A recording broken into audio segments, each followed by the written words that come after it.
আজকে এই আলোখানা তুমি দেখে নাও। ও মুসা কালিমুল্লাহ, আর দেরি নয়, তুমি ইসলামের বার্তা মানুষের ঘরে ঘরে পৌঁছে দাও। তুমি ইসলামের বার্তা মানুষের কানে কানে পৌঁছে দাও। আজকে ইসলাম ধর্মের প্রচার ও প্রসার শুরু করে দাও। আমার মুসা কালিমুল্লাহ যখন নবুয়ত প্রাপ্ত হইলে মুসা কালিমুল্লাহ বলে, আল্লাহ গো, আজকে যে বাদশা ফেরাউন আছে, এত বাদশা, ওই বাদশা ফেরাউন এত আপনার খারাপ যে মানুষের প্রতি অত্যাচার করে, মানুষের প্রতি অন্যায় ভাবে অত্যাচার করে। ওগো আল্লাহ,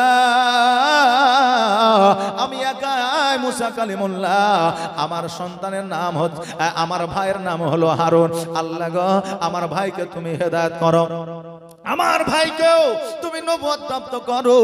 আমার ভাই ক্ষমতাশালী, আমার ভাই বুদ্ধিমান, আমার ভাই যদি আমার দিকে থাকে ইসলামের প্রচার প্রসার করতে কোনো অসুবিধা হবে না। আমার আল্লাহ তাবারাক তাআলা বলে, ও মুসা কালিমুল্লাহ শোনো রে, আজকে ইসলামের প্রচার প্রসার করার দায়িত্ব হলো তোমার, আর তোমাকে বাঁচানোর দায়িত্ব আমি আল্লাহর। জোরে বলেন সুবহানাল্লাহ। বাবা যে ভাইরা, আল্লাহর পয়গম্বর যে জায়গায় পা দিয়েছে শুধু ওই জায়গা পরিবর্তন হয় না, ওই জায়গার নামও পর্যন্ত পরিবর্তন হয়ে গেছে। জোরে সুবহানাল্লাহ, সুবহানাল্লাহ। আমার নবীজি যখন মক্কায় আগমন করেছিলেন, ওই মক্কার নাম মক্কা ছিল না, ওই মক্কার নাম ছিল বাক্কা। আমার নবী যেই দিন আসলেন সেই দিন বাক্কার নাম হলো মক্কা। জোরে বলেন সুবহানাল্লাহ। আমার নবীজি মক্কা থেকে হিজরত করে যেই দিন মদিনায় গেলেন, ওই মদিনার নাম মদিনা ছিল না, ওই মদিনার নাম ছিল ইয়াসরিব। আমার নবী যেই দিন ওই মদিনায় পা দিলেন, সেই দিন থেকে ওই জায়গার নাম হলো সোনার মদিনা। আমার সোনার মদিনা, প্রাণের মদিনা, সব ভুলিব কিন্তু তোমায় ভুলতে পারি না, সব ভুলিব কিন্তু তোমায় ভুলতে পারি না। জোরে আওয়াজ দিয়ে বলা যাবে না ইয়া রাসূলুল্লাহ, ইয়া রাসূলুল্লাহ। আরো একটা আওয়াজ দিয়ে বলা যাবে না ইয়া রাসূলুল্লাহ, ইয়া রাসূলুল্লাহ। নারে তাকবীর, নারে রিসালাত, মাসলাকে আলা হযরত ওলি আল্লাহ কে দামান বলেন नहीं छोड़ेंगे। আমার সোনার মদিনায়, আমার প্রাণের মদিনায়, আমার দয়ার মদিনা, সব ভুলিব কিন্তু তোমায় ভুলতে পারি না, সব ভুলিব কিন্তু তোমায় ভুলতে পারি না। ভুলিনি, ভুলবো না, ভুলতে পারি না, ভুলিনি, ভুলবো না, ভুলতে পারি না, সব ভুলিব কিন্তু তোমায় ভুলতে পারি না। আমার সোনার মদিনায়, আমার দয়ার মদিনায়, আমার জানের মদিনায়, আমার প্রাণের মদিনা, সব ভুলিব কিন্তু তোমায় ভুলতে পারি না, সব ভুলিব কিন্তু তোমায় ভুলতে পারি না। ইয়াসরিব নামে তুমি ছিলে অলক্ষণের দেশ, বড়ই মারাত্মক যে ছিল তোমার পরিবেশ। ইয়াসরিব নামে তুমি ছিলে অলক্ষণের দেশ, বড়ই মারাত্মক যে ছিল তোমার পরিবেশ।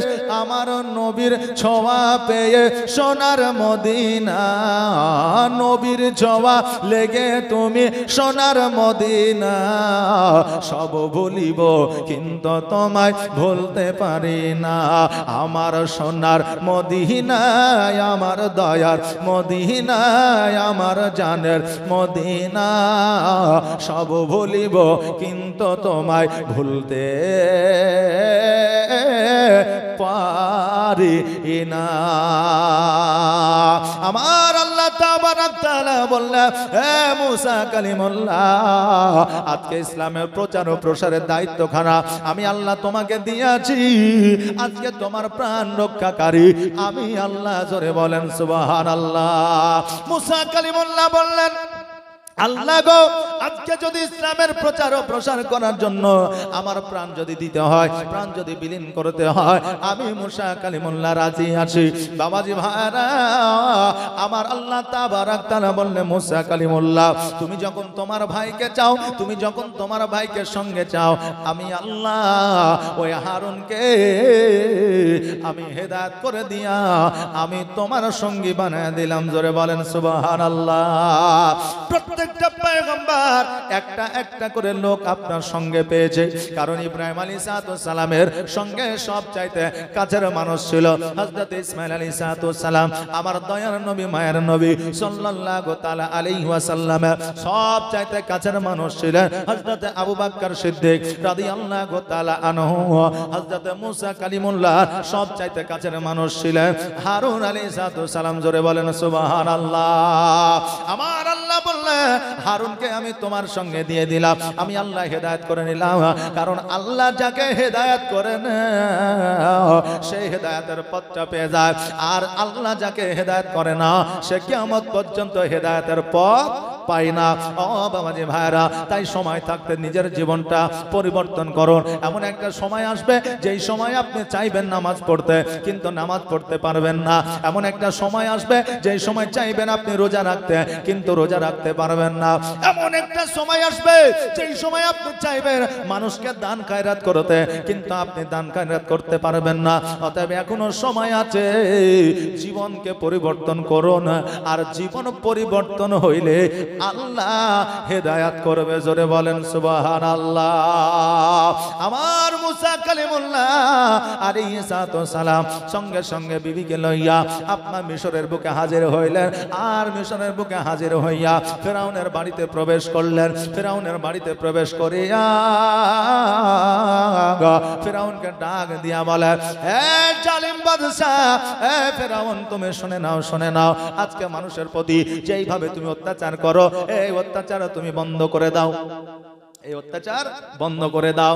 নিজেকে খোদায় দাবি করো, এই খোদায় দাবি তুমি বন্ধ করে দাও। কারণ হলো আমাদের একজন প্রভু আছে, আমাদের একজন আল্লাহ আছে, আমাদের একজন খোদা আছে। আমরা মানুষ, আমরা খোদা হতে পারি না, আমরা মানুষ, আমরা প্রভু হতে পারি না।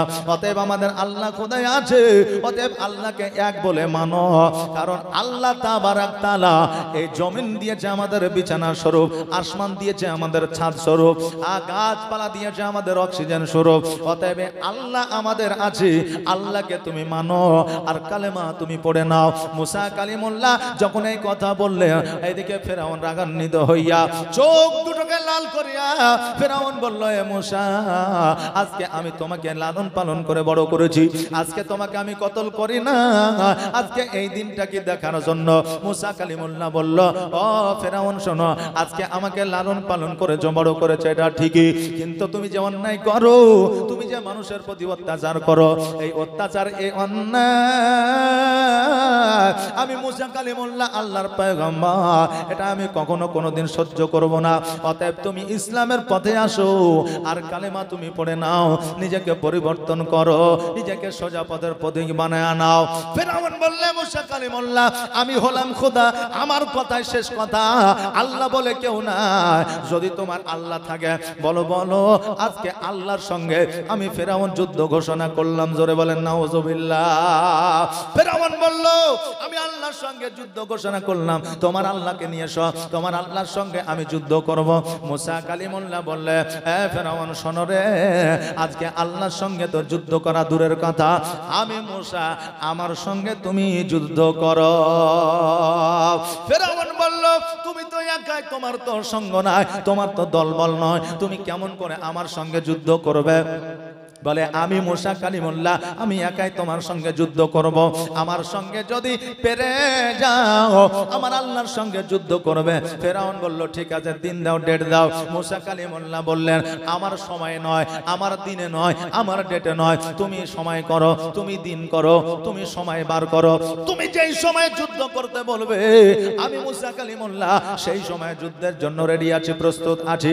এবার মুসা কালিমুল্লাহকে সময় দিয়ে দিল, ডেট দিয়ে দিল, টাইম দিয়ে দিল, বলল অমুক দিন রাত্রি বেলায় যুদ্ধ হবে।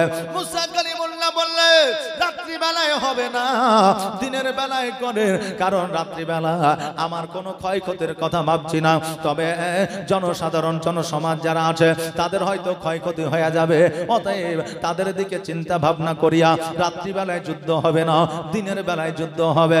এবার মুসা কালিমুল্লাহ যখন আপনার বললেন দিনের বেলায় হবে, ফেরাউন কিন্তু মেনে নিল, বলল দিনের বেলাতে হবে, কোনো অসুবিধা না। ফেরাউন এই কথা বলিয়া মুসা কালিমুল্লাহকে বলল ঠিক আছে। মুসা কালিমুল্লাহ ওই জায়গা থেকে চলে আসলো এবং মুসা কালিমুল্লাহর কাছে যারা বিশ্বাসী ছিল, যারা মুসা কালিমুল্লাহকে যারা বিশ্বাস করতেন, তাদেরকে সঙ্গে লইয়া আলোচনা করলে ফেরাউনের সঙ্গে আমার যুদ্ধ ঘোষণা হয়ে গেছে। ফেরাউনকে যদি আমরা পরাজয় করে দিতে পারি, ফেরাউনকে যদি যুদ্ধে হারায় দিতে পারি, আমাদের প্রতি আর অত্যাচার হবে না। যারা ফেরাউনের বিরুদ্ধে ছিল তারা মুসা কালিমুল্লাহর সঙ্গ নিল। এইদিকে ফেরাউন হামানকে ডাকলো, আরো তার সৈন্যদের ডাকলো, ডাকার পরে বলল যে আজকে মুসা কালিমুল্লাহর সঙ্গে যুদ্ধ ঘোষণা করেছি, তার সঙ্গে যুদ্ধ করব। বলো বলো কি কি লাগবে? তালওয়ার লাগবে না বল্লম লাগবে, তীর লাগবে না পিস্তল লাগবে? এবার সকল সৈন্যরা বলল, আমাদের বাদশাহ, আমাদের প্রভু, আজকে মুসা কালিমুল্লাহকে তালওয়ার দিয়ে পারা যাবে না, পিস্তল দিয়ে পারা যাবে না, তীর দিয়ে পারা যাবে না, বল্লম দিয়ে পারা যাবে না।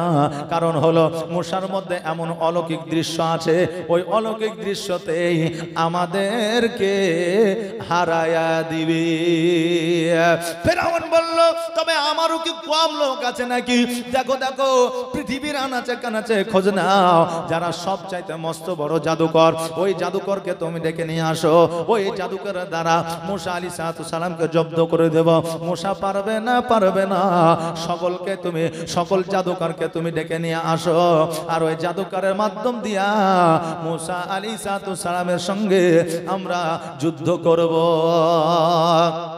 হামান বলল, এই আমাদের বাদশা ফেরাউন আজকে মুসা কালিমুল্লাহকে কেমন করে যুদ্ধে পারবে? কারণ আজকে থেকে অতীতের ঘটনাটা একবার স্মরণ করেন। ইব্রাহিম আলাইহিস সালামকে অনেকে মারার চেষ্টা করেছিল, অনেকে দমন করার চেষ্টা করেছিল, কিন্তু ইব্রাহিম আলাইহিস সালামকে কেউ মারতে পারেনি, কেউ দমন করতে পারেনি। আজকে মুসা কালিমুল্লাহ যদি আল্লাহর পয়গম্বর হয়, আপনি ধ্বংস হয়ে যাবে, মুসা কালিমুল্লাহকে আপনি পারবেন না। ফেরাউন বলল, মুসা কালিমুল্লাহর মতো এমন একটা মানুষ কেন, আরো অনেক মানুষ আসলেও আমি ফেরাউন তাকে দমন করে দিব। আমার কথা তোমরা মানো, তোমরা যত জাদুকর আছে সকল জাদুকরকে তোমরা ডেকে নিয়ে আসো। সকল জাদুকরকে এলান করে দেওয়া হলো, সকল জাদুকরেরা এসে হাজির হলো। ফেরাউন বলল, আজকে যদি মুসা আলাইহিস সালামকে জাদুর দ্বারা যদি হারায়া দিতে পারো, তোমাদেরকে সব চাইতে বড় উপহার দেব, এমন উপহার দেব যাতে তোমাদের জীবনটা ধন্য হয়ে যাবে, আর জীবনে কাজ কর্ম করতে হবে না। সকলে লোভে পড়িয়া তারা কিন্তু রাজি হয়ে গেল। যারা জাদুকর হয় তারা কিন্তু আপনার ইসলাম ধর্মের মধ্যে দাখিল থাকতে পারে না, কারণ হইল জাদু করতে, জাদু শিখতে গেলে, জাদু করতে গেলে অনেক শরীয়ত বিরোধী কাজ করতে হয়, অনেক ইসলাম বিরোধী কাজ করতে হয়। আপনার যদি জাদু শিখতে হয়, আপনার নাপাক পশুর পেশাব পান করতে হয়। জোরে বলুন নাউজুবিল্লাহ। এই জন্য ইসলামের মধ্যে জাদু প্রযোজ্য নাই, জায়েজ না। এবার সকল জাদুকরেরা খালি ময়দানে ফাঁকা মাঠে গিয়ে হাজির হলো। ওইদিকে মুসা কালিমুল্লাহ আলাইহিস সালাম হাজির হইলেন। এবার হাজির হওয়ার পরে এবার যেন বাবাজি ভাইরা মুসা কালিমুল্লাহকে আমার আল্লাহ তাবারক তাআলা একটা লাঠি দিলেন, একটা আশা দিলেন। ওই আশাটা নিয়ে দাঁড়িয়ে আছে। এইদিকে জাদুকরেরা হাতি তৈরি করেছে, বাঘ তৈরি করেছে, ভাল্লুক তৈরি করেছে, একটা দড়ির মাধ্যম দিয়া, জাদুর মধ্য দিয়া অনেক কিছু আপনার পশু তৈরি করে ফেলেছে। পশু এত করেছে সারা ময়দান ভর্তি হয়ে গেছে। এইদিকে মুসা কালিমুল্লাহ যেন আপনার ভয় পেয়ে গেছে। আমার আল্লাহ তাবারক তাআলাকে ডাক দেয়া বলে, আল্লাহ গো, ফেরাউনের দল বলেরা যেই বাঘ তৈরি করেছে, যেই চিতা তৈরি করেছে, যেই ভাল্লুক তৈরি করেছে, যেই হাতি তৈরি করেছে, আমাদেরকে আক্রমণ করবে, আমরা মুষ্টি কয়েকটা লোক, আমরা তাদের কাছে পারবো না। আমার আল্লাহ তাবারাক তাআলা বললেন, এ মুসা কালিমুল্লাহ, আমি আগেই বলে দিয়েছি ইসলামের প্রচার প্রসার করার দায়িত্ব আমি তোমাকে দিয়েছি, তোমার প্রাণ রক্ষা আমি আল্লাহ করব। জোরে বলেন সুবহানাল্লাহ। এ মুসা কালিমুল্লাহ, তোমার হাতে যে লাঠিটা আছে, তোমার হাতে যে আশাটা আছে, সেই আশাটা একবার জমিনের মধ্যে ফেলায়া দাও। মুসা কালিমুল্লাহ যেমনি ওই লাঠিটা জমিনের মধ্যে ফেলে দিয়েছে, অমনি যেন বাবা ওই লাঠি আর লাঠি না, ওই লাঠিটা একটা মস্ত বড় অজগর সাপ হয়ে গেছে। জোরে বলেন সুবহানাল্লাহ। আর প্রেমের খেলা খেলছো দয়াল রে দয়াল, তোর খেলা চমৎকার,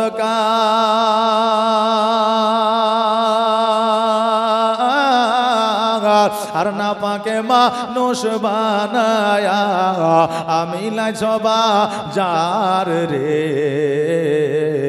প্রেমের খেলা খেলছো দয়াল রে, তুমি কাউকে দিলা 10টা সন্তান, জায়গা জমি না, আবার কাউকে দিলা কোটি টাকা, একটাও সন্তান না। তুমি কাউকে দিলা 10টা সন্তান, জমি জায়গা না, আবার কাউকে দিলা কোটি টাকা, একটাও সন্তান না। আবার মরার পরে কাঁধে করে কবরে নামাবে কে তারে রে। প্রেমের খেলা খেলছো দয়াল রে দয়াল, তোর খেলা চমৎকার, আর না পাকে মানুষ বানায়া আমি লাইছবা যার রে।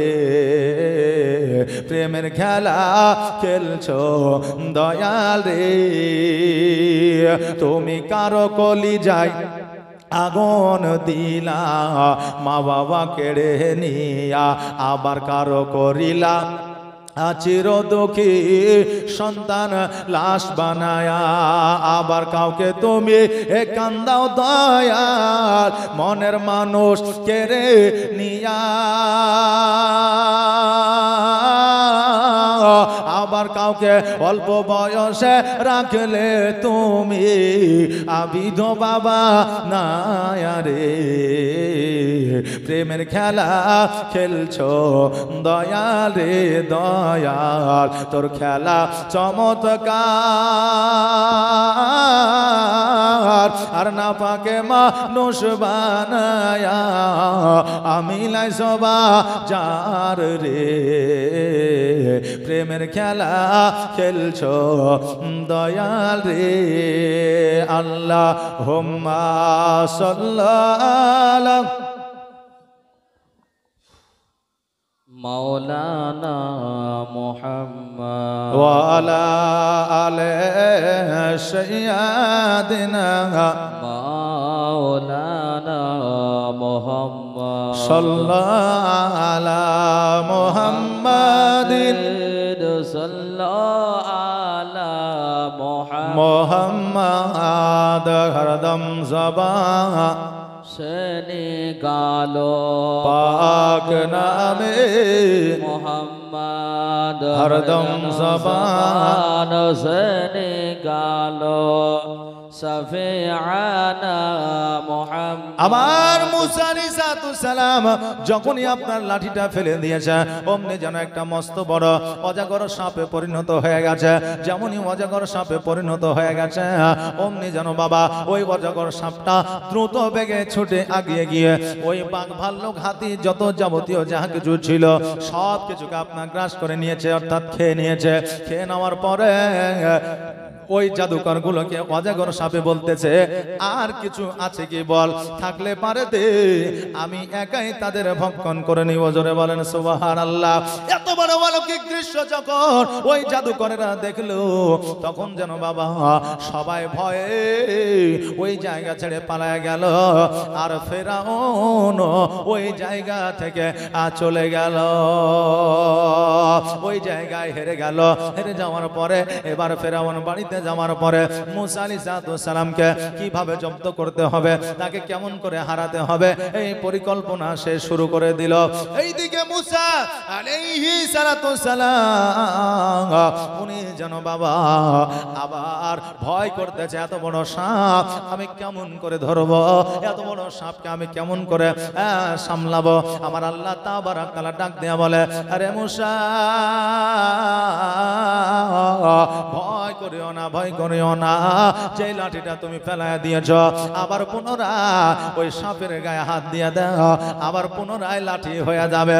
এবার মুসা কালিমুল্লাহ যখন সাপের গায়ে হাত দিয়েছে, যেমন হাত দেওয়া অমনি যেন বাবা ওই সাপটা লাঠিতে পরিণত হয়েছে। জোরে বলেন সুবহানাল্লাহ।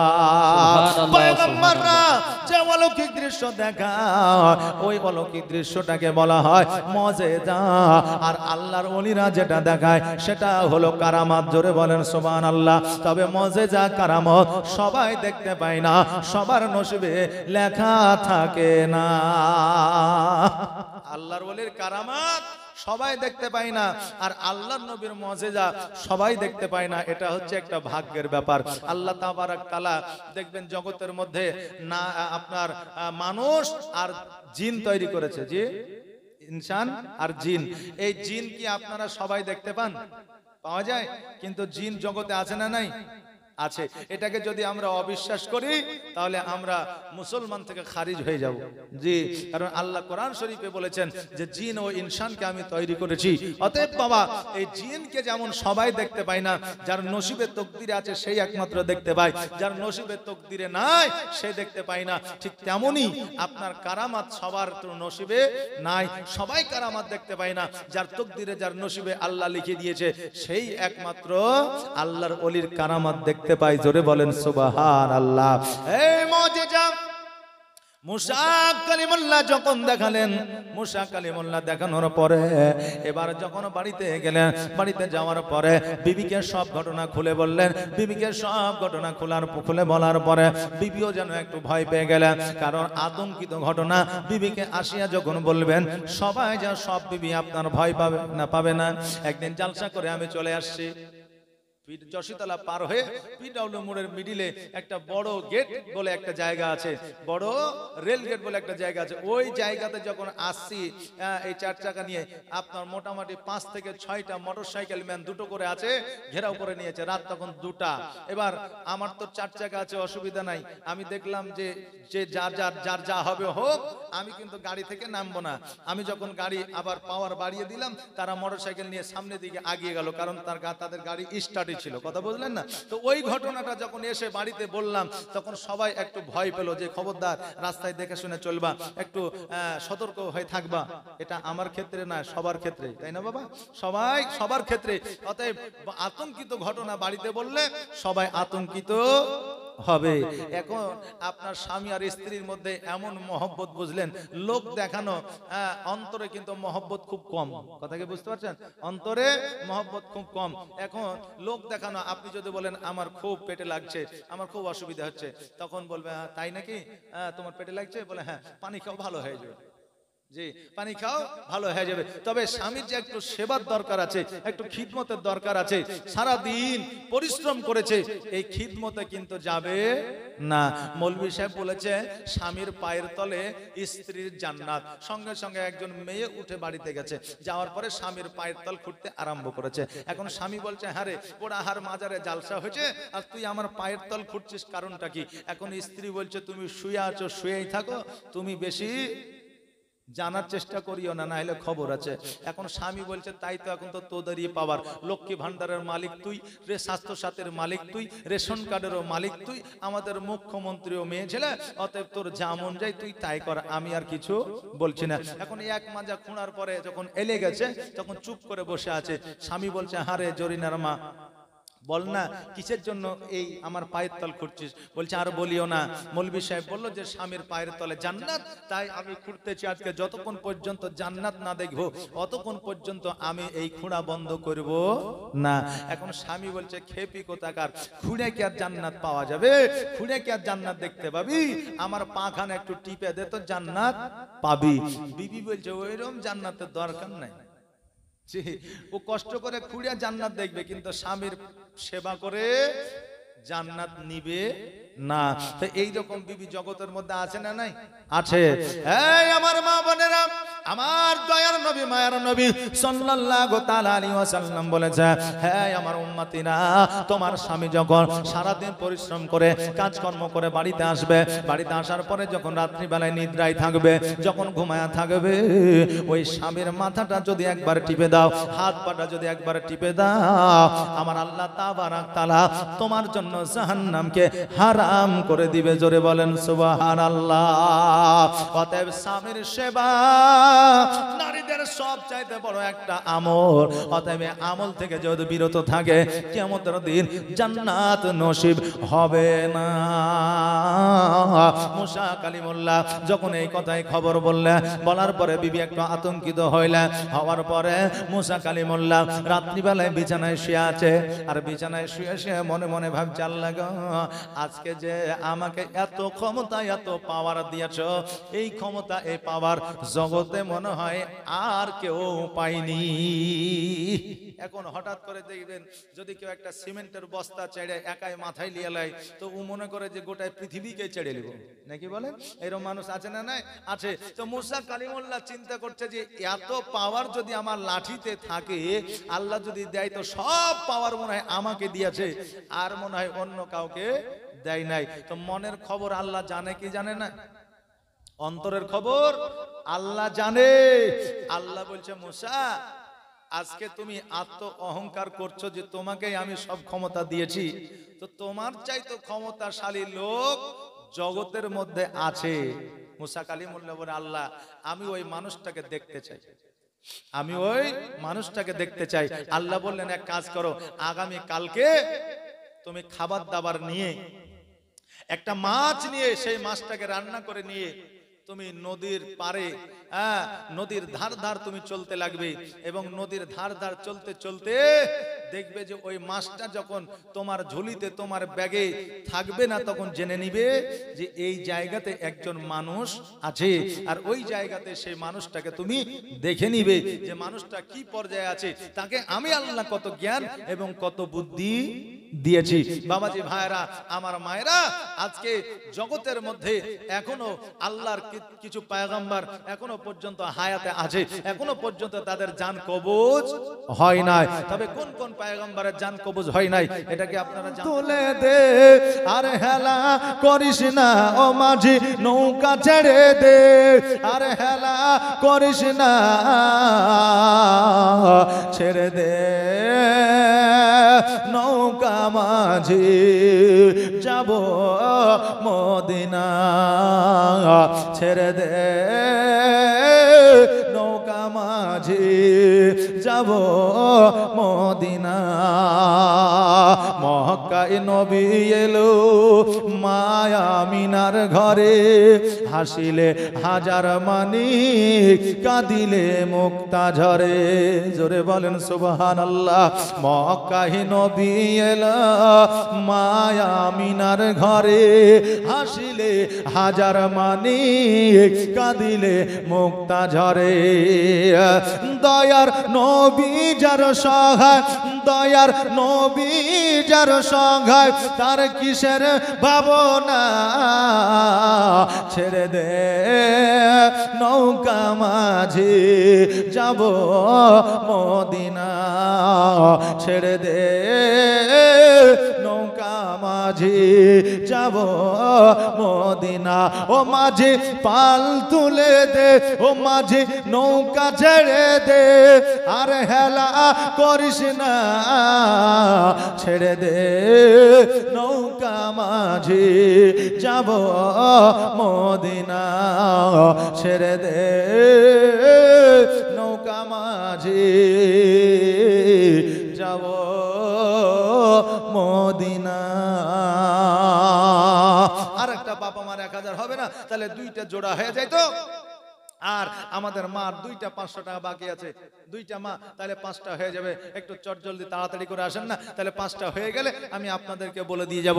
আর বাপজি আমার একটা বাপ আমার দেওয়ার মতো অনেকেই আছেন, বুঝতে পারছি দেওয়ার মতো অনেকেই আছে, একটু তাড়াতাড়ি করে আসেন।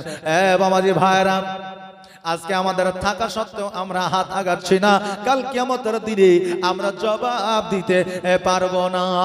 এই জন্য পারবো না, আমার নবীজি মক্কা থেকে যখন মদিনায় গিয়েছিলেন তখন আপনার 2 জন এতিম বালক, যাদের কোনো জায়গা ছিল না, জমি ছিল না, যাদের মা ছিল না, বাপ ছিল না, আজকে ওই এতিম সন্তান 2টা মসজিদের জন্য তাদের সব জমি আমার নবীকে দান করেছিলেন। জোরে বলেন সুবহানাল্লাহ। সব সম্পত্তি আমার নবীকে দিয়ে দিয়েছিলেন। বলে হুজুর, আজকে আমাদের সম্পত্তির দরকার নাই, জায়গার দরকার নাই, আজকে এই জায়গায় মসজিদ বানালেন। আর এই জায়গায় যদি মসজিদ হয়ে যায় কিয়ামতের দিন পর্যন্ত আমরা সাদকায়ে জারিয়া হিসাবে নেকি পেতে থাকবো। জোরে বলেন সুবহানাল্লাহ। আজকে যদি এই কবরস্থানের উন্নতি করবে যদি 1টা টাকাও দিয়ে যান, তাহলে সাদকায়ে জারিয়া হিসাবে ওই কবরের মধ্যে আপনি সব পেতে থাকবেন, নেকি পেতে থাকবেন। অতএব এই সাদকায়ে জারিয়ার উদ্দেশ্যে আজকে আর একটা ভাইকে আমার বলবো, যার একটা ভাই আমার খাতায় লিখিয়ে দেন 1000 টাকা, আমি ওয়াজ শুরু করব। কারণ বেশিক্ষণ কালেকশন করব না, ও অভ্যাস কিন্তু আমার নাই। একটু তাড়াতাড়ি করে আসেন। এই দেখেন বেনামেতে আরেকজন মা আমার 100 টাকা দান করেছেন। এই দেখেন আরেকটা ছোট্ট বোন আমার 100 টাকা দান করে গেছে। আল্লাহ যেন দানকে কবুল করেন, সকলে বলেন আমিন সুম্মা আমিন। জাযাকাল্লাহ, মাশাআল্লাহ, বারাকাল্লাহ। যে আশায় যে নিয়াতে করেছে দান, আর দানকে কবুল করো ওগো পাক রহমান। সুবহানাল্লাহ, মাশাআল্লাহ। এই ওড়াহারের নাম আছে, এই ওড়াহারের আপনার ঐতিহ্য আছে, এটা সব এলাকায় জানে যে এই এলাকায় দান চাইলে মানুষ আল্লাহর ওলির মহব্বতে পড়িয়া আপনার নিজের গলার হার, কানের আপনার দুল, নাকের থরি আপনার উপহার স্বরূপ আপনার দান করে দেয়। জি, এই এলান কিন্তু আছে বাপজি ভাইরা আমার, মায়েরা। তো আমি কিন্তু এগুলো মায়েদের কাছে চাই না, কারণ মায়েদের যে নাকের নতি থাকে এটা কিন্তু ওই মায়েদের শান, নাকি বলেন, মায়েদের শান। অতএব সেটা খুলে নিয়ে নিব, এটা আমার দ্বারা সম্ভব নয়, সেটা কারোর দ্বারাই হতে পারে বেরাদার। আর একটা বাপ আমার বলেন তো, জীবনী শুরু করে দেব, দেরি করব না, একবার সত্য। হ্যাঁ, আর একটা বাপ আমার 1000 টাকা দেন তো। আর একটা বাপজি আমার খোদার ওয়াস্তে বলেন যে হুজুর আমি দিলাম একজন বলেন। এলাকায় শুধু শরীফুল ভাই বড় লোক আছে নাকি? যে আর নাই, যে ধনী মানুষ আর নাই মনে হয়। সুবহানাল্লাহ, মাশাআল্লাহ। এখনই যদি আপনার কোন জিনিস ক্রয় করার যদি কম্পিটিশন হতো, তাহলে মানুষ কিন্তু দেখায় দিত যে তোর চাইতে আমার টাকা কম আছে নাকি রে। জি, কিন্তু যেগুলোতে কম্পিটিশন করার দরকার সেগুলোতে কম্পিটিশন নাই, যেগুলোতে আমাদের নেকি আছে সেগুলোতে কম্পিটিশন। আজকে রোজা নিয়ে কম্পিটিশন নাই, আজকে নামাজ নিয়ে কম্পিটিশন নাই, আজকে মাদ্রাসা নিয়ে কম্পিটিশন নাই, আজকে মসজিদ নিয়ে কম্পিটিশন নাই, আজকে কবরস্থান নিয়ে কম্পিটিশন নাই। যেগুলো আমাদের কাজে লাগবে, আর যেগুলো আমাদের কাজে লাগবে না সেগুলো দিয়ে আমাদের কম্পিটিশন। আছেন না বাবা, একটা বাপ আমার আর 1000 টাকা, আর আমার একটা মা আমার 500 টাকা। একটু তাড়াতাড়ি করে আসেন তো। এতগুলো মা আছেন, আর একটা মা আমার বলেন তো 500 টাকা। একটা মা যদি না থাকে লিখিয়ে দেন, কালকে দিবেন, কালকে না পারলে পরশু দিবেন, পরশু না পারলে তার পরের দিন দিবেন, না হলে 1 মাস পরে দিবেন, না হলে মৃত্যুর আগে পর্যন্ত দিয়ে যায়। কারণ ওয়াদা করলে ওই ওয়াদা পূরণ না করলে কিয়ামতের জবাব দিতে হবে নাকি বাবা। এই জন্য মরার আগে পর্যন্ত দিয়ে যান। আসেন একটু চটচট জলদি করে, একটু তাড়াতাড়ি করে। আর রাস্তার ধারে এতিম বাচ্চা কেন বসে কান্দে রে, আরশের পায়া হিলে রে। জোরে বলেন সুবহানাল্লাহ। আচ্ছা টাকা দিবেন না ভালো কথা, তো সুবহানাল্লাহ বললে কি টাকা লাগছে নাকি? যে একটু সুবহানাল্লাহটা জোরে বলতে হয় না, হয় না? এতে কি আমার শুধু স্বার্থ আছে না আপনাদেরও আছে? আপনারাও সবের অধিকারী হবেন। একবার আওয়াজ দিয়ে বলেন না সুবহানাল্লাহ। আর রাস্তার ধারে এতিম বাচ্চা কেন বসে কান্দে রে, আরশের পায়া হিলে রে, আরশের পায়া হিলে রে। আর এতিম বাচ্চা বসে বসে কেন আজ কান্দিয়া যায়। আর খোদা তাআলা ডেকে তামাম ফারিস্তাদের তাই তো কয়, ফারিস্তাদের তাই তো কয় তাড়াতাড়ি করে তোমরা, তাড়াতাড়ি করে তোমরা নাও না কোলে তুলে রে, আরশের পায়া হিলে রে। রাস্তার ধারে এতিম বাচ্চা কেন বসে কান্দে রে, আরশের পায়া হিলে রে। বাবজিরা আচ্ছা 1000 করে দিতে পারবেন না? 200 করে 10টা করে ভাই আমার দেন তো। 10টা ভাই আমার 200 টাকা করে দেন, তাহলে 2000 হয়ে যাবে। আমারও যে কথাটা বলেছিলাম সেটা কিন্তু পূর্ণ হয়ে যাবে। 3000 চেয়েছিলাম, 3000 হয়ে যাবে নাকি বলেন? 200 টাকা করে, টাকা বেশি বলি নাই, 200 করে টাকা। একটু আসেন তো একটু তাড়াতাড়ি করে। 200 করে 10টা ভাই আমার, জি 200 টাকা বেশি লাই, 200 টাকা করে একটু তাড়াতাড়ি করে আসেন তো। আচ্ছা মায়েরা আমার 100 টাকা করে দিয়ে 5টা মা আমার 500 টাকা পুজিয়ে দেন তো। 100 টাকা করে দিয়ে 500 টাকা, 5টা মা আমার পুজিয়ে দেন 100 টাকা করে। একটু তাড়াতাড়ি করে আসেন, জীবনে শুরু করে দেবো এখনই। একটু তাড়াতাড়ি জলদি করে, আর দেরি করিয়েন না, দেরি করলে আপনার লস। সুবহানাল্লাহ। দেখেন সাফিন আল লতিফ 200 টাকা দান করেছে। আল্লাহ যেন দানকে কবুল করে। যে আশায় জানিয়াতে দান করেছে আল্লাহ তাদের আশা আকাঙ্ক্ষাকে যেন পূর্ণ করে। সকলে বলেন আমিন। আচ্ছা আর 9টা ভাই আমার তাড়াতাড়ি করে আসেন তো। একটা হয়েছে, একটু তাড়াতাড়ি করে। আচ্ছা সুবহানাল্লাহ 200 করে পারবেন না তো 100 করে দেন। 100 টাকাও সম্ভব নয়। সুবহানাল্লাহ সুবহানাল্লাহ। আচ্ছা 100 টাকা করে দেন, একটু তাড়াতাড়ি করে আসেন। 100 টাকা করে, বেশি বলি নাই, 100 টাকা করে। আমার মায়েরা 5টা মা আমার 100 টাকা করে, 500 টাকা আপনি পূর্ণ করে দেন, একটু তাড়াতাড়ি করে। সুবহানাল্লাহ জাযাকাল্লাহ মাশাআল্লাহ। আর এতিম বাচ্চা বসে বসে কেন আজ কান্দিয়া যায়। আর খোদা তাআলা ডেকে তামাম ফারিস্তাদের তাই তো কয়। অবদর শেখ সুবহানাল্লাহ। এই দেখেন অবদর শেখ এখানে আসিয়া 100 টাকা দান দিল কবরস্থানে লাগিয়া। কি নাম? বেনামে। সুবহানাল্লাহ। দেখেন বেনামে নাম তুমি যতই না বলো আল্লাহ কিন্তু জানতে পারছে না, পারছে না? পারছে। বেনামেতে ভাই আমার এখানে আসিয়া 200 টাকা দান দিল কবরস্থানে লাগিয়া। যে আশায় যে নিয়াতে করে গেল দান, আর দানকে কবুল করো ওগো রহমান। এই দেখেন আমার মায়েদেরকে বললাম যে মারে আর 100 টাকা করে দিয়ে 500 টাকা পুজিয়ে দে। তো মায়েরা এখন পর্যন্ত 100 টাকা দেয়নি, কারণ মায়েরা এখন লক্ষ্মী ভান্ডারের টাকা পেয়েছে। মায়েরাও কিন্তু এখন চালাক হয়েছে, কথা বুঝলেন না? কারণ টাকা যার বুদ্ধিও তার। জি আবু হেনা সুবহানাল্লাহ। দেখেন আবু হেনা 100 টাকা দান করেছে, আল্লাহ যেন দানকে কবুল করেন। তো টাকা যার বুদ্ধিও তার। এখন আমার মায়েরা এত চালাক। সুবহানাল্লাহ। এই দেখেন ফরিদ ভাই আমার রাসূল পাক সাল্লাল্লাহু আলাইহি সাল্লামের নামে সুবহানাল্লাহ জাযাকাল্লাহ রাসূলের নামে 500 টাকা দান করেছে। যে আশায় জানিয়াতে দান করেছে আল্লাহ যেন দানকে কবুল করে। সকলবার আমিন। নারে তাকবীর, নারে রিসালাত। বাপজি ভাইরা, তা আমার মায়েরা কেমন চালাক জানেন? যে এত চালাক যে এখন স্বামীদেরও ঠগাইছে। কেমন করে? এখন আমার মায়েরা কিন্তু বেশি সিরিয়ালের ভক্ত আর শফিকের ভক্ত। এমন কোন মা নাই যে শফিকের ভিডিও দেখে না। যে যদি বলে যে আমি শফিকের ভিডিও দেখিনি, তো জানতে হবে যে ওই মাটা মোবাইল সম্পর্কে এখনো তার অভিজ্ঞতা হয়নি। কথাকে বুঝতে পারলেন? তো এই দেখেন স্বামীর সঙ্গে কেমন চালাকি করছে। মোবাইলে শফিকের ভিডিও দেখতে দেখতে ভাত রান্না করছে।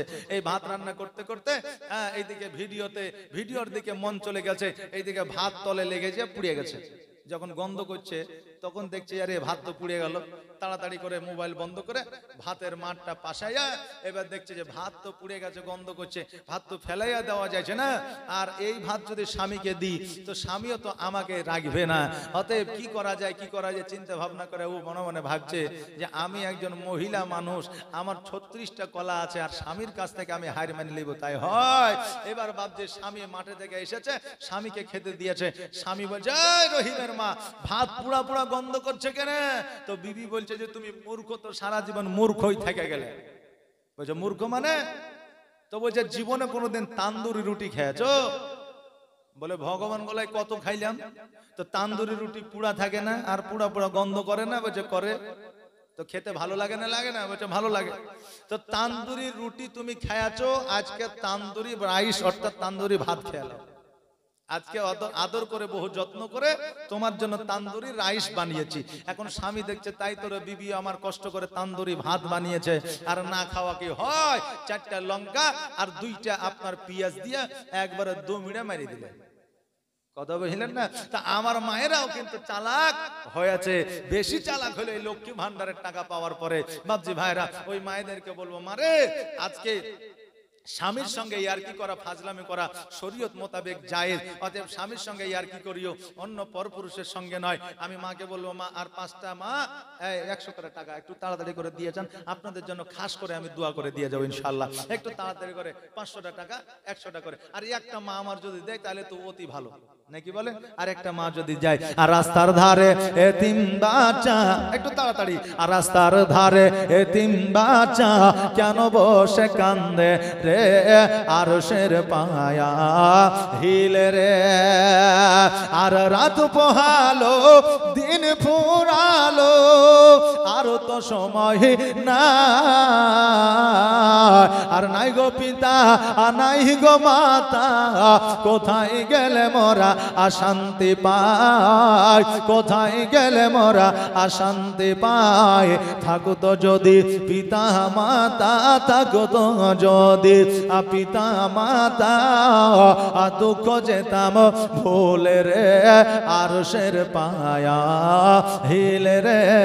রাস্তার ধারে এতিম বাচ্চা কেন বসে কান্দে রে, আরশের পায়া হিলে রে। আল্লাহুম্মা সাল্লি আলা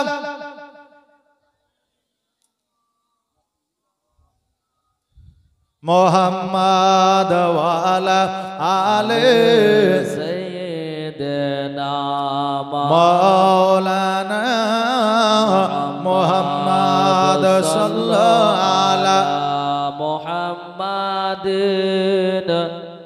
সাল্লাল্লাহু আলা মুহাম্মাদ।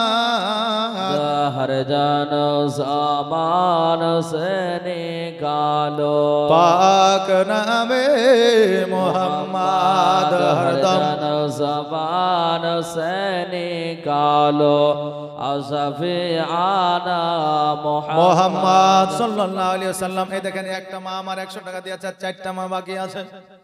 বাকি থাকলে শুধু হবে না, হবে যে হবে না। দান করা আপনার হাত দিয়ে, যখন আপনি যখন দান করবেন আপনার সন্তান দান করা শিখবে। এই দেখেন বেনামে আরেকজন মা আমার 100 টাকা দিয়েছে। সুবহানাল্লাহ, জাযাকাল্লাহ, বারাকাল্লাহ, মাশাআল্লাহ। আর 3টা মা আমার চটচট করে একটু জলদি করে দিবেন, কারণ হইল এই কবরে সকলকে যাইতে হবে। বাবাজি ভাইরা আসেন একটু জীবনের দিকে আগে যাও। আমার মুসা কালিমুল্লাহ আলাইহিস সালাম উনি যেন বাবা পরের দিন একজন মানুষকে সঙ্গে করে নিয়া, এই দেখেন সুবহানাল্লাহ, কি নাম? আচ্ছা আচ্ছা, ঠিক আছে। এই দেখেন বেনামে আরেকজন মা আমার 100 টাকা দান করেছে, আর 2টা মা আমার 100 টাকা করে দিবেন। একটু তাড়াতাড়ি করে জলদি করে আসেন। আচ্ছা, মায়েরা লক্ষ্মী ভান্ডারের টাকা পেয়ে যদি এতগুলো মা টাকা দেয়, তো আমরা তো রোজগার মাস গেলে না হলে 10,000 টাকা করি না যে যে তা আমাদের কাছে 100 টাকা করে আসছে না। সুবহানাল্লাহ। আর একটা মা আমার 100 টাকা একটু তাড়াতাড়ি করে দেন। আমার মুসা কালিমুল্লাহ একজন মানুষকে সঙ্গে করে নিয়ে আগামী আপনার সকাল বেলা একটা ঝোলার মধ্যে একটা মস্ত বড় মাছ নিয়ে ওই মাছটাকে যেন আপনার ভেজে নিয়েছে ভালো করে, সঙ্গে কিছু রুটি নিয়ে নিয়েছে। রুটি নেওয়ার পরে আপনার বাইর হয়ে গেছে তার চাইতে চালাক এবং তার চাইতে বুদ্ধিমান এবং তার চাইতে আপনার জ্ঞানী মানুষ খোঁজার জন্য রাস্তা দিয়ে চলে যায়। হঠাৎ করে একটা গাছের নিচে বসলেন, বসার পরে বললে আমাদের সৈন্য, আমার সৈন্য শোনো, ব্যাগের মধ্যে রুটি আছে বার করো, মাছ আছে বার করো। এই দেখেন বেনামেতে 200 টাকা দান করে, আল্লাহ যেন দানকে কবুল করে। আমি চেয়েছিলাম 100, মায়েরা দিল 200, আমি চেয়েছিলাম 5টা, হয়ে গেল 6টা। যখন আপনারা করেছেন 6টা, আর 4টা দিয়ে 10টা পুজিয়ে দেন। আমি তো 5টা চেয়েছিলাম, তো মায়েরা 6টা দিল, তা আর 4টা দিয়ে 10টা পুজিয়ে দেন। আর 4টা মা আমার 100 টাকা করে একটু তাড়াতাড়ি করে আসবেন। মুসা কালিমুল্লাহ বলল আমার সৈন্য শোনো, তোমার ব্যাগের মধ্যে খাবার আছে, খাবারটা বার করো। এই দেখেন বেনামেতে, এই দেখেন 3, 5, 10, 10 আর এইদিকে হচ্ছে 90, তাহলে 1টা 2টা, তাহলে 6টা 7টা 8টা, আর 2টো মা আমার আসেন একটু তাড়াতাড়ি করে, আর 2টা মা আমার, তাহলে 10টা আপনার পুজো যাবে। জলদি করে আসেন, কারণ দান যত করবেন তত আপনি সব পাবেন। এতে এইখানে আমাদের কোনো স্বার্থ না আছে নাকি? নাই। ও বাবাজি ভাইরা, মুসা কালিমুল্লাহ বলল খাবারটা বার করো, মাছটা বার করলেন, আর যেন রুটি বার করলেন। মুসা কালিমুল্লাহ ওই রুটিটা আপনার খাইলেন, সঙ্গে মাছটাকে আপনার ছিঁড়ে খাইলেন, কারণ একটা গোটা মাছ একসঙ্গে খাইলে তো হবে না, আবার খিদা লাগবে, যা জানি কত দূর যেতে হবে এর কোনো ঠিক নাই। অতএব এই মাছটাকে আমি অর্ধেকটা খাবো আর অর্ধেকটা রেখে দিব। মাছটাকে অর্ধেকটা খাইলে আর অর্ধেকটা ব্যাগের মধ্যে রেখে দিলে। আবার ওই জায়গাতে রাত্রি হয়ে গেল, রাত্রিটা অতিবাহিত হইল। সকালবেলা আবার যেন সৈন্যকে নিয়ে আবার মুসা কালিমুল্লাহ যেন রাস্তা পাড়ি দিল। রাস্তায় চলতে চলতে দুপুর হয়েছে, আবার যেন খিদা লেগেছে। ওই খিদার্ত অবস্থা মুসা কালিমুল্লাহ আবার গাছের নিচে গাছের ছায়াতে বসেছে। বসার পরে আবার মুসা কালিমুল্লাহ আবার অর্ধেকটা মাছ খাইলেন, অর্ধেকটা রেখে দিলেন, রুটির সঙ্গে খাইলেন, আর কিছু রুটি যেন আপনার রেখে দিলেন। আবার যেন পথ আপনার অতিক্রম করতে লাগলেন, রাস্তা দিয়ে আপনার আবার চলতে লাগলেন। রাত্রি হয়ে গেল, এক জায়গায় আরাম করলেন, আবার যেন আপনার সকাল হয়ে গেল, আবার যেন চলতে আরম্ভ করলেন। রাস্তার মাঝে গিয়া ক্ষুধা লেগেছে, এবার ক্ষুধার্ত অবস্থায় গাছের নিচে বসলেন। বসার পরে এবার বলল সৈন্য খাবারগুলো বার করো।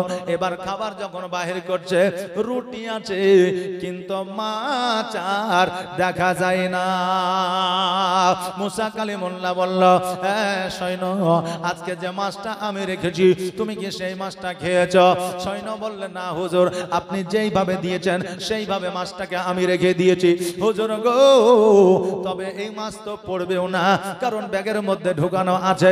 এই মাছ আমি খাই না, তবে মাছ গেল কোথায়? আল্লাহ তাবারাক তাআলা বললেন মুসা কালিমুল্লাহ আমি তোমাকে বলে দিয়েছি যেই জায়গা মাছটা জিন্দা হয়ে যাবে ওই জায়গায় সেই লোকটাকে পাওয়া যাবে। এবার মুসা কালিমুল্লাহ আলাইহিস সালাম বলল মাছ তাহলে কোথায় পড়েছে দেখো। এবার খুঁজতে খুঁজতে খুঁজতে খুঁজতে রাস্তায় রাস্তায় আস্তে আস্তে দেখছে যেন একটা জায়গা, ওই যে মাছটাকে নিয়ে এসে রান্না করা হয়েছিল, ভাজা হয়েছিল, ওই মাছটাকে দেখতে যেন জিন্দা হইয়া নদীর কিনারায় যেন লড়তে আছে। জোরে বলেন সুবহানাল্লাহ। আমার আল্লাহর কুদরত বোঝা বড় দা, আমার আল্লাহর মহিমা বোঝা বড় দা। আজকে জিন্দা আপনার মরা মাছকেও জিন্দা করে দিতে পারে, মুর্দা মানুষকে আল্লাহ জিন্দা করতে পারে, অসুস্থকে সুস্থ করে দিতে পারে, সুস্থকে আপনার অসুস্থ বানায় দিতে পারে। আল্লাহর মহিমা বোঝা বড় দায়। এবার মুসা কালিমুল্লাহ যখন মাছটাকে ধরতে গেল, ওই মাছটা চট করে নদীর মধ্যে পড়ে গেল। নদীর মধ্যে যখন পড়ে গেল, আর ওই মাছটা যখন নদীর পানি দিয়ে যখন আপনার চলতে আরম্ভ করলো, ওই নদীর পানির মধ্যে যেন মুসা কালিমুল্লাহর যাওয়ার জন্য অটোমেটিক পানিটা সরে গিয়ে যেন রাস্তা বানায়া দিল। জোরে বলেন সুবহানাল্লাহ। রাস্তা যেন বানায়া দিল। মুসা কালিমুল্লাহ ওই পথ দিয়ে যেন চলে যায়, আর পেছন দিকে যেন পানি আবার পূর্ণ হয়ে যায়। মুসা কালিমুল্লাহ আগের দিকে আগায়, আর যেন রাস্তা আপনার তৈয়ার হয়ে যায়।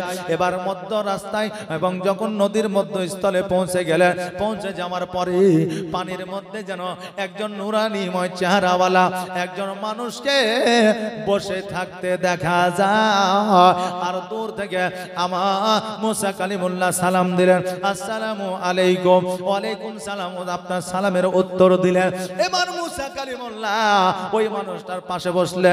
এবার ওই লোকটি বলতেছে, এ মুসা কালিমুল্লাহ, আজকে তুমি আমাকে দেখার জন্য এসেছো, আমার নুরানিময় চেহারা দর্শন করার জন্য এসেছো। বলো বলো মুসা, আজকে তুমি কি আমাকে বলতে চাও? বলে, আমাকে তুমি কেমন করে চিনলি, আমার নামটা কেমন করে জানলে? বললো মুসা কালিমুল্লাহ, আজকে থেকে নয়, আমি বহুদিন আগে থেকে জানি মুসা কালিমুল্লাহ পৃথিবীর মধ্যে আসবে, ইসলামের প্রচার প্রসার করবে, ফিরাউনের বাড়িতে লালিত পালিত হবে, এটা আমি জানি। মুসা কালিমুল্লাহ বললেন, তাহলে আপনি কে গো? আপনার নামখানা কি? আপনার পরিচয়টা কি? ওই ব্যক্তি বলল, মুসা, আমি আর কেউ নয়, কেউ নয়, আমি হলাম আল্লাহর পয়গম্বর, আমার নাম হলো খাজা খিজির আলাইহি সালাতু আসসালাম। জোরে বলুন সুবহানাল্লাহ। বলে, আল্লাহ তাবারাক তাআলা আজকে পানির নিচে তোমাকে রেখেছে। খাজা খিজির আলাইহিস সালাম বলে, ও মুসা কালিমুল্লাহ, আমার আল্লাহ তাবারাক তাআলা এই পানির সরদার আমি খাজা খিজির আলাইহিস সালাম আমাকে বানিয়েছে। জোরে বলেন সুবহানাল্লাহ। এই জন্য বাবাজি ভাইরা, শরীয়তের মধ্যে, শরীয়তি বিধানের মতে কিছু জায়গাতে পানির মধ্যে আপনার নোংরা ফেলতে আপনার বারণ আছে। যেহেতু পানিতে একজন পয়গম্বর আছে, গোসলখানায় প্রস্রাব করা যাবে না। গোসলখানায় আপনার কাপড় ছাড়িয়া অর্থাৎ উলঙ্গ হয়ে গোসল করা যাবে না। আপনার পানিতে নোংরা ফেলা যাবে না। বিরাদারনে মিল্লাত ইসলামিয়া, আজকে ওই পানিতে প্রস্রাব এই জন্য করা যাবে না। কিন্তু বাবাজি ভাইরা, আমরা অনেক মানুষই আছে, আমরা অনেক নারী আছি, আমরা অনেক পুরুষ আছি, যারা পানির মধ্যে নোংরা ফেলি, যারা পানির মধ্যে আমরা প্রস্রাব করি, যারা ওই পানির মধ্যে আবর্জনা ফেলি। অতএব আজকে থেকে শুনে নিলেন, যাদের জানা না তারা আজকে থেকে এই ভুলগুলো করবেন না। আজকে থেকে এই ভুলগুলো যেন আমাদের না হয়। বাবাজি ভাইরা, খাজা খিজির আলাইহিস সালাম বললেন, মুসা কালিমুল্লাহ, আমার আল্লাহ তাবারাক তাআলা জান এখনো পর্যন্ত কবজ করে না। আমার আল্লাহ তাবারাক তাআলা এখনো পর্যন্ত জীবনের এখনো পর্যন্ত আল্লাহ তাবারাক তাআলা আমাকে হায়াতে রেখেছে, জীবন দশায় রেখেছে। তবে তোমার জানটা কবে কবজ হবে? বলে, আমার জান যেই দিন কবজ হবে সেই দিন কিয়ামত হবে। জোরে বলেন সুবহানাল্লাহ। পৃথিবীর মধ্যে এমন কোন মানুষ নাই, এমন কোন আপনার প্রাণী না যার আপনার মওত হবে না। আল্লাহর ফেরেশতাদের পর্যন্ত জান কবজ হবে। জোরে বলেন সুবহানাল্লাহ।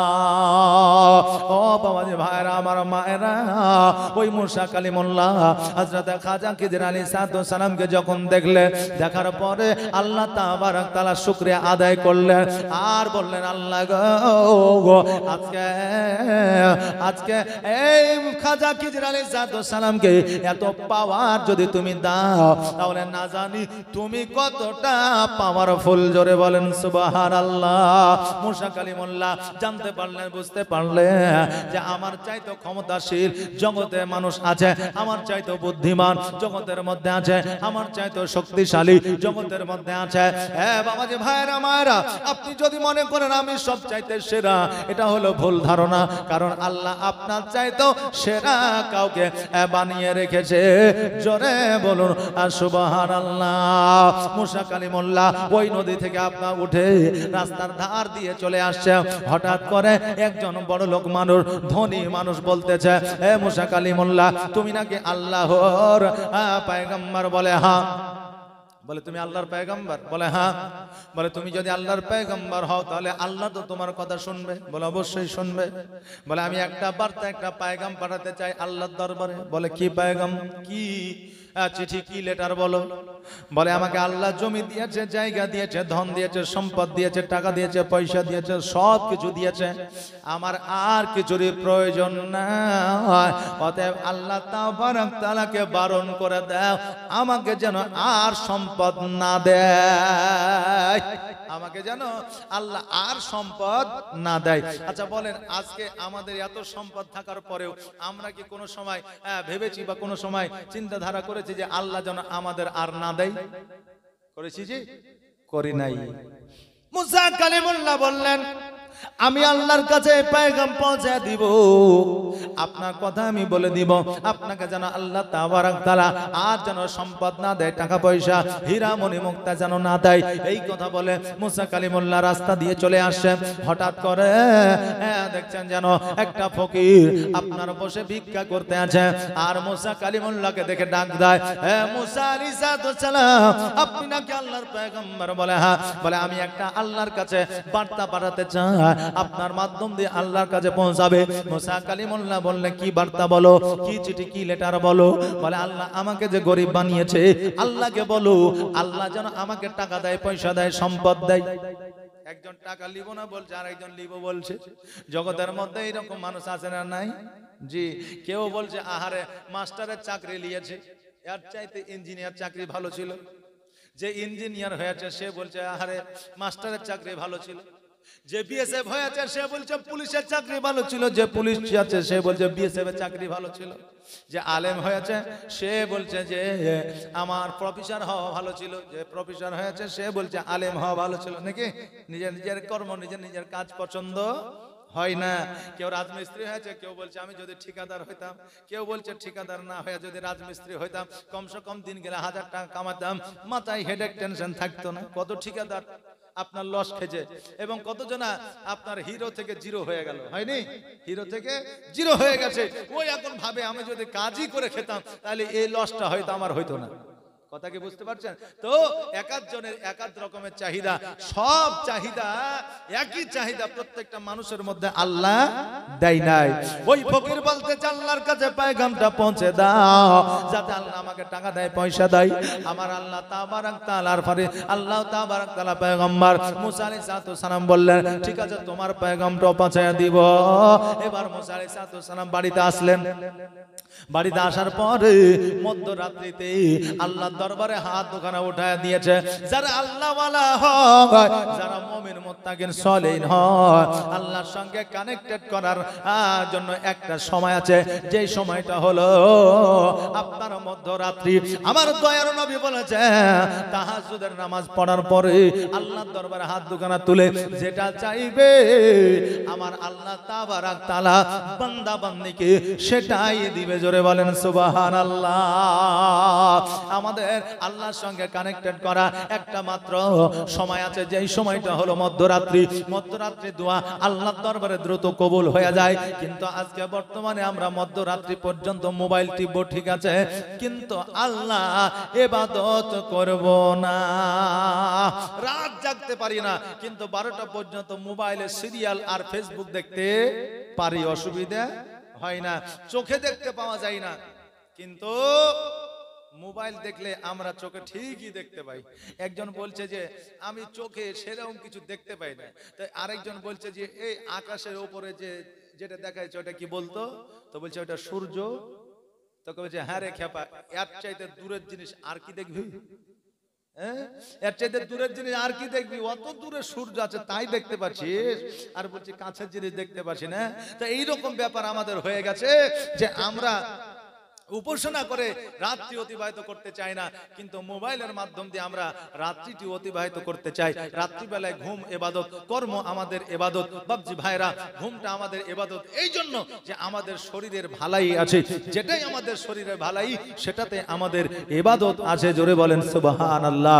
বাবাজি ভাইরা, রাত্রিবেলায় মুসা আলাইহিস সালাম আল্লাহর দরবারে হাত দুখানা উত্তোলন করলে, আল্লাহর দরবারে হাত দুখানা উত্তোলন করার পরে আল্লাহকে বলতেছে, আল্লাহ গো,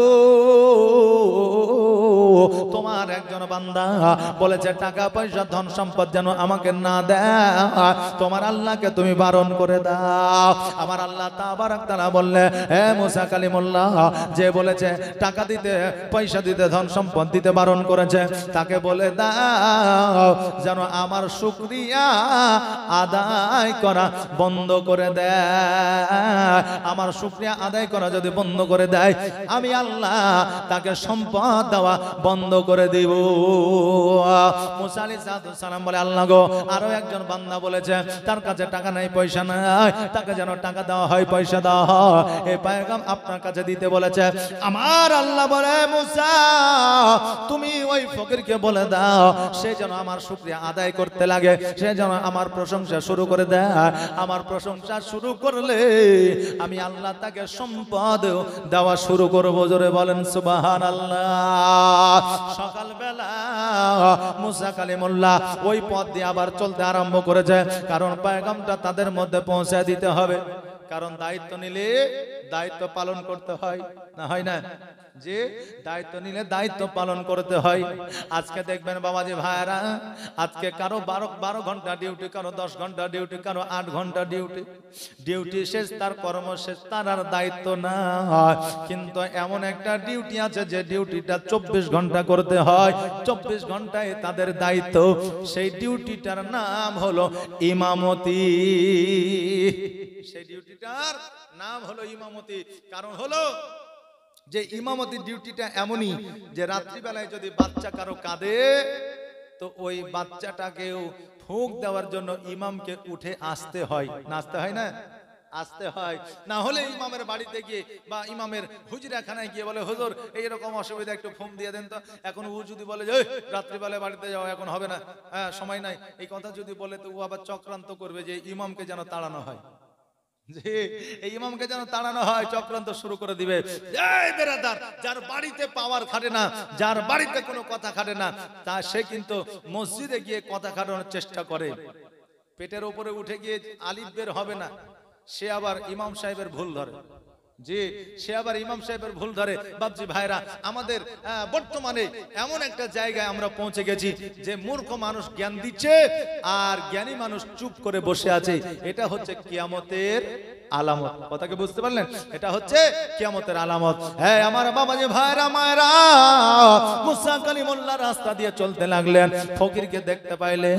ফকিরকে বললেন, ফকির শোনো রে, আজকে আমার আল্লাহর কাছে বলেছি, আল্লাহকে সম্পদ দিতে বলেছি, কিন্তু মুসা আমি বলতেছি আজকে থেকে আল্লাহর প্রশংসা তুমি শুরু করে দাও।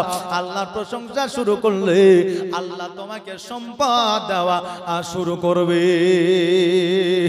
আজকে আল্লাহর প্রশংসা যদি তুমি শুরু করো, তো আল্লাহ তোমাকে সম্পদ দেওয়া শুরু করবে।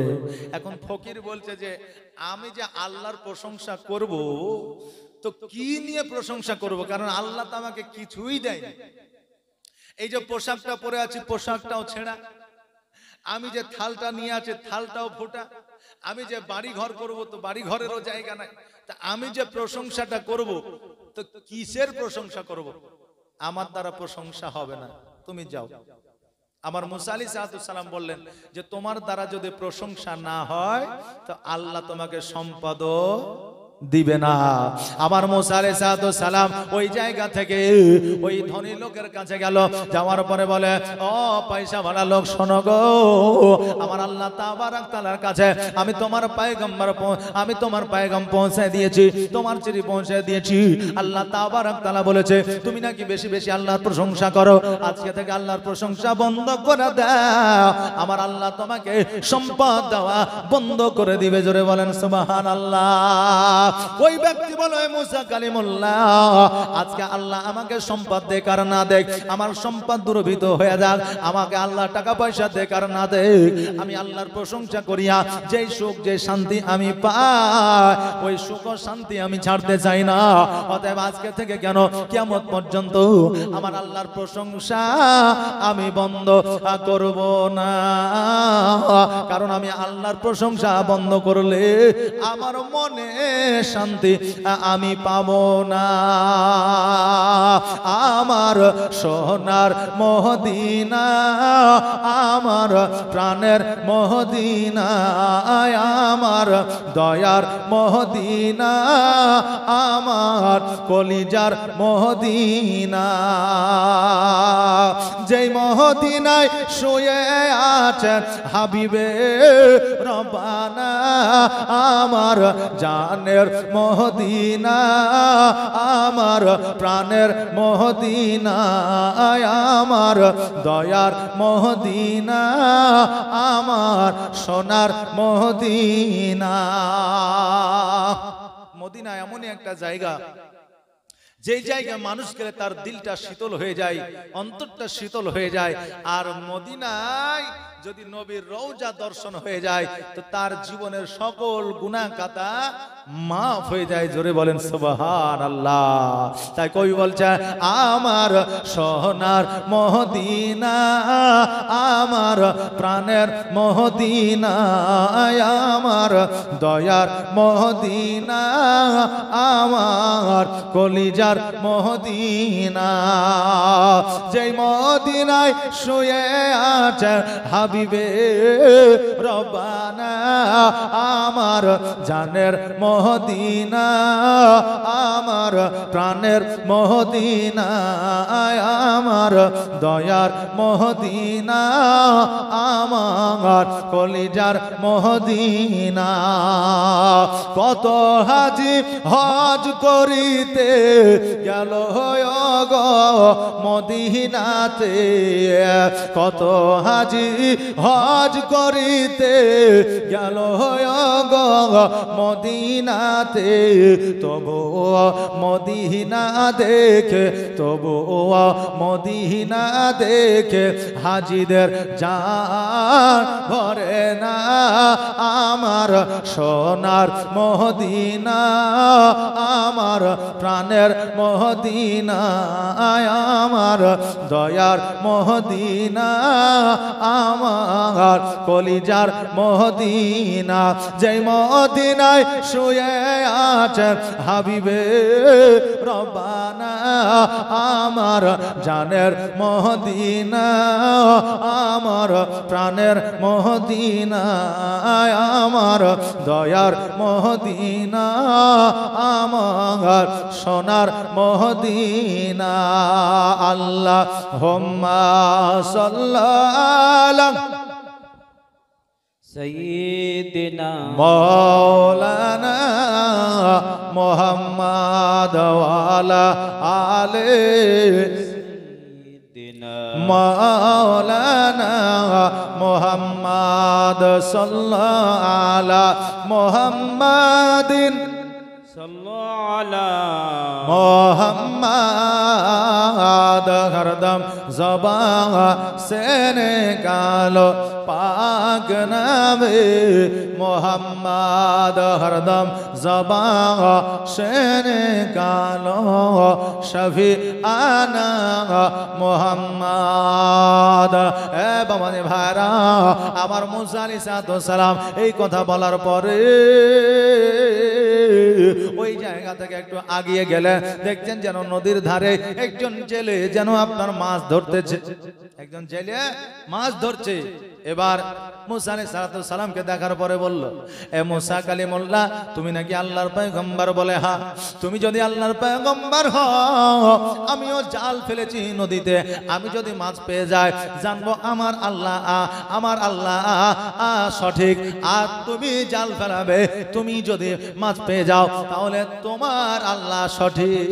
বললো আমি যে ধর্ম পালন করি, যদি আমি মাছ পেয়ে যাই তাহলে জানবো আমার আল্লাহ আছে, আর তুমি যদি মাছ পেয়ে যাও জানবো তোমার আল্লাহ আছে। আসো পরীক্ষা করে নি। মুসা কালিমুল্লাহ বলল ঠিক আছে। চলো পরীক্ষা করা হোক। এবার বলল মুসা কালিমুল্লাহ তুমি আগে জাল ফেলো।